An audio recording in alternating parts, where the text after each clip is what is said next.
हरे कृष्णा सभी भक्तों को। इस वीडियो में आज मैं आपको बताने वाली हूँ श्री वैभव लक्ष्मी की विधि क्या है, इस व्रत को करने के क्या नियम हैं, कितने व्रत करने हैं, व्रत में पूजा कैसे करनी चाहिए, व्रत में क्या खाना चाहिए, वैभव लक्ष्मी व्रत को कब से शुरू करना चाहिए और इसका उद्यापन कैसे करना चाहिए।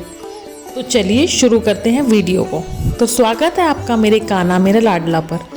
आप सभी कैसे हैं ये बताने के लिए कमेंट बॉक्स में हरे कृष्णा जरूर लिखिएगा। तो दोस्तों, अगर आप चैनल पर नए हैं तो चैनल को सब्सक्राइब करना ना भूलें। तो चैनल सब्सक्राइब करना बिल्कुल फ्री है। आपने मेरा चैनल सब्सक्राइब पहले ही किया हुआ है तो दोस्तों लाइक करना ना भूलें और कमेंट करके मुझे बताइएगा आपको वीडियो कैसी लगी। तो चलिए वीडियो को शुरू करते हैं। कलयुग में धन और वैभव की देवी माँ वैभव लक्ष्मी की पूजा शुक्रवार को की जाती है। माँ लक्ष्मी देवी के 8 रूप हैं, जिसमें वैभव लक्ष्मी, श्री आदि लक्ष्मी, श्री गज लक्ष्मी, श्री विद्या लक्ष्मी, श्री संतान लक्ष्मी, श्री ऐश्वर्य लक्ष्मी और श्री वीर लक्ष्मी जी का रूप है। इन सभी रूपों की पूजा शुक्रवार के दिन की जाती है। इस व्रत का मनोवांछित फल बहुत ही जल्दी मिलता है। आर्थिक समस्या, धन संपदा या और भी किसी मनोकामना के लिए व्रत रखा जा सकता है। तो अब हम जानेंगे व्रत के नियम क्या है। यह व्रत शुक्ल पक्ष के शुक्रवार से शुरू करना चाहिए। यह समय बहुत शुभ माना जाता है। इस पक्ष में व्रत शुरू करने से इसका फल आपको बहुत ही शीघ्र मिलेगा। इस व्रत का संकल्प आप शुक्ल पक्ष के शुक्रवार को लें, जिसमें आप 11, 21 या 51 व्रत का संकल्प ले सकते हैं।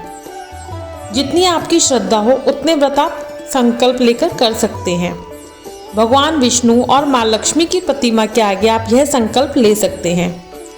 संकल्प कैसे लेना है? आप अपने हाथ में चावल, गुलाब का फूल और गंगा जल लेकर आप यह संकल्प ले सकते हैं या ले सकती हैं। अब हम जानेंगे इसकी विधि विधान क्या है। तो सुबह सवेरे शुक्रवार के दिन जल्दी उठकर स्नान से निर्वृत्त होकर लाल साड़ी या सूट पहने, क्योंकि माँ लक्ष्मी को लाल रंग अति प्रिय है। और हर वक्त आप अपने मुंह से जय महालक्ष्मी का जाप करते रहें। फिर प्रातःकाल मंदिर में को साफ करके माँ लक्ष्मी को गंगा जल से स्नान करवाएं और लाल चुनरी ओढ़ाएं। साथ ही श्रीयंत्र को भी स्नान करवाना ना भूलें, क्योंकि श्रीयंत्र साक्षात महालक्ष्मी का रूप है। श्रीयंत्र को गंगा जल से साफ करने के बाद आपके पास कमल गट्टे की माला है तो उस पर श्रीयंत्र को विराजमान करें, क्योंकि कमल गट्टे की माला माँ लक्ष्मी का आसन होता है और श्रीयंत्र में सभी देवियाँ विराजमान हैं और यह माँ लक्ष्मी को अति प्रिय भी है। उसके बाद माँ लक्ष्मी और श्रीयंत्र को रोली का टीका लगाएं, चावल लगाएं और श्रीयंत्र और माता को वस्त्र रूपी मौली की तार पहनाएं और अपना संकल्प लें। माँ वैभव लक्ष्मी की प्रतिमा की पूजा कैसे करते हैं यह मैं आपको बताती हूँ। इसकी पूजा शाम को 4 बजे ही की जाती है। तो चलिए अब मैं आपको बताती हूँ कैसे इसकी विधि विधान से पूजा करें। तो सबसे पहले एक चौकी पर लाल कपड़ा बिछा लीजिए। चौकी को अच्छे से साफ करके उस पर लाल कपड़ा बिछाकर चावल की ऐसे ढेरी लगा देनी है। उसी ढेरी पर तांबे के लोटे में जल भरकर उस पर एक कटोरी रखनी है, जिसमें आप चांदी या सोने का आभूषण रख सकते हैं, क्योंकि इसकी हमें बाद में पूजा करनी है। साथ ही दूसरे कपड़े पर मैंने माँ लक्ष्मी की प्रतिमा को बिठा दिया है, लाल चुनरी ओढ़ा दी है। और अगर आपके पास भगवान विष्णु और लक्ष्मी जी की साथ में कोई तस्वीर हो तो वो भी ज़रूर रख लें। और देखिए कमल गट्टे की माला पर श्रीयंत्र को मैंने ऐसे विराजमान कर दिया है। साथ ही एक गुलाब का फूल माँ के चरणों में अर्पित कर दिया है।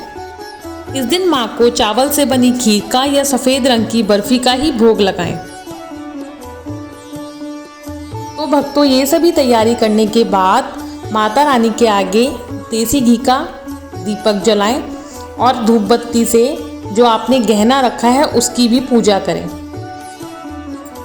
तो जो भी गहना आपने कटोरी में रखा है उसको धूप दिखाकर लक्ष्मी स्तवन का पाठ करें और उसके बाद हल्दी कुमकुम से गहने की पूजा करें, चावल चढ़ाएं, मिठाई का भोग लगाएं और जो भी आपने फूल अर्पित माता रानी के आगे किए हैं थोड़े से फूल गहने पर भी अर्पित कर दें। क्योंकि इस समय यह गहना माँ लक्ष्मी का ही रूप है। तो विधि विधान से पूजा करने के बाद वैभव लक्ष्मी व्रत कथा को पढ़े और माता रानी की आरती उतारें। लक्ष्मी माता की आरती के बाद जो जल लोटे में है उसे तुलसी जी के पौधे पर चढ़ा दें और गहने को अपनी अलमारी में रख दें। तो भक्तों, अब मैं बताती हूँ आपको इस व्रत में आप क्या खा सकते हैं। वैसे तो ये व्रत फलाहार का भी कर सकते हैं और अगर शक्ति ना हो तो सादा वैष्णव भोजन एक समय कर भी यह व्रत कर सकते हैं। अब इस व्रत का क्या नियम है? इस व्रत का सबसे ज़रूरी नियम यह है कि इस व्रत में आप किसी के भी घर का पानी भी नहीं पी सकते। इस बात का आपको बहुत ध्यान रखना है। इस व्रत को स्त्री पुरुष या कुंवारी कन्याएं भी कर सकती हैं। अब कुछ लोगों के मन में यह सवाल उठता है कि पीरियड्स में यह व्रत कर सकते हैं। तो पीरियड्स में आप खाने पीने का उपवास तो कर सकते हैं परंतु व्रत नहीं कर सकते। व्रत क्या होता है? जिसमें हम पूजा करते हैं। तो पूजा का नियम जब तक नहीं होता तो इसे भी नहीं करना चाहिए। तो पीरियड्स में यह व्रत बिल्कुल भी ना करें। कहीं बाहर जाना है या कहीं कभी आप बीमार हैं तो भी आप यह व्रत छोड़ सकते हैं। अगर आप व्रत छोड़ते हैं तो व्रत की गिनती को जरूर ध्यान में रखिए। जब आपके व्रत खत्म हो जाए और आखिरी व्रत रह जाए तो आप इसका उद्यापन कर सकते हैं। तो चलिए जानते हैं इसकी उद्यापन विधि क्या है। तो इसकी उद्यापन विधि के लिए सबसे पहले जरूरी है कि हमें खीर का प्रसाद ही बनाना है, जिसके लिए आप कम से कम 11 सौभाग्यवती स्त्रियों को बुलाकर 11 पुस्तक भेंट में दें और खीर का भोग लगाकर सभी में बांट दें। हो सके तो उन्हें भोजन भी कराएं, उन्हें टीका लगाएं, उन्हें हो सके तो चुनरी भी ओढ़ाएं और सभी के जाते वक्त पैर जरूर छुएं।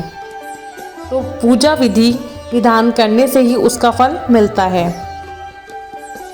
तो भक्तों, मैं आशा करती हूँ यह वीडियो आपके लिए बहुत यूज़फुल रही होगी। माँ वैभव लक्ष्मी आप सभी की मनोकामनाएं पूर्ण करें। ऐसी ही वीडियोस के लिए देखते रहिए मेरा कान्हा मेरा लाडला। अगर आपको ये वीडियो पसंद आई है तो कमेंट बॉक्स में ज़रूर बताइएगा। हरे कृष्णा, जय माता दी।